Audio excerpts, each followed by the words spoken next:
हुजूर अलैहिस्सलाम ने तेरा नाम भी लिया था कि जब काब जहाँ पे भी नजर आए उसे मार देना, उसे छोड़ना नहीं। ये बात तो बड़ी मशहूर हो गई थी। अब मैं तेरा भाई हूँ, अगर तूने हुजूर अलैहिस्सलाम की बात को ना माना तो फिर मैं भी तुझे मार दूंगा।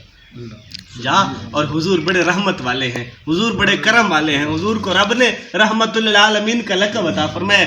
जा और जाके महबूब से माफ़ी मांग ले, जा आका करीम अलैहिस्सलाम से जाके माजरत कर ले और कहना या रसूलल्लाह गलती हो गई है। वो बड़े करीम है, बड़े करम फरमाएंगे। हजरत काब ने अपने ऊपर चादर ली, अपने चेहरे को छुपा के, जिस्म को ढांप कर, चेहरा छुपा के चलता हुआ हुजूर की महफिल में आ गया। लोगों से छुप छुपा के, लोगों के हाथों में तलवारें भी देखी कि यार अगर मैं इनके हत्थे चढ़ गया तो इन्होंने तो मुझे छोड़ना ही नहीं, क्योंकि फरमान हुजूर का है।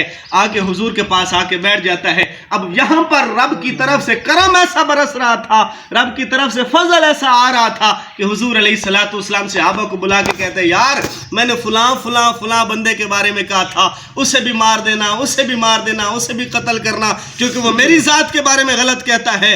अब यहाँ पर मेरा जो रहमत वाला जो दरिया है ये ठाठे मार रहा है, ये समंदर। हुजूर फरमाते हैं फलां को भी माफ कर देना जिसके बारे में मैंने कहा था, दूसरे बंदे के बारे में फरमाया उसे भी माफ कर देना।